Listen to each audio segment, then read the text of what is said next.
So we've gone over to the area, the account where that file had just been shared, or the folder had just been shared. And if we were in the drive of that new account, you would notice that the new folder that was just shared with bSpirit does not show up. In order to see it, you need to go to Shared with Me. Well, this looks fine right now because bSpirit has a pretty new account, and there aren't a lot of files here, and it wouldn't be difficult for them to find it.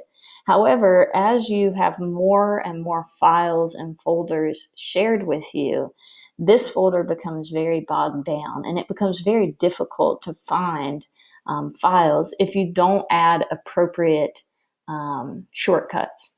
So we came to our drive. We'll click here on the Shared with Me, and we see this folder that was just shared with the bSpirit account.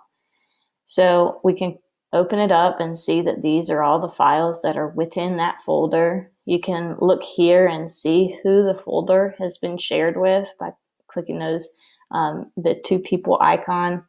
And we'll go back over here, and I'm going to press, again, do a right click. This is a really important tool to be able to use.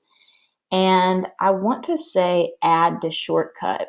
If I were the owner of these files, like if bSpirit were the owner of these files, see, notice that Candace English is the owner, but if bSpirit were the owner, you would be able to move the folder wherever you want.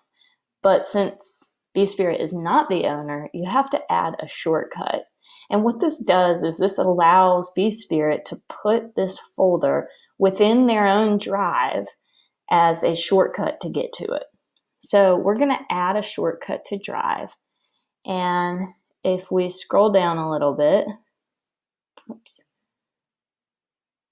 we'll see that we can put this shortcut directly in bSpirit's Drive, or we can put it in another folder. Maybe we need to add a new folder to put this in.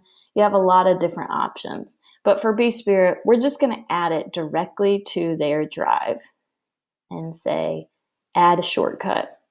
Now notice that it continues to stay here in the Shared with Me files because that didn't change. It still was shared.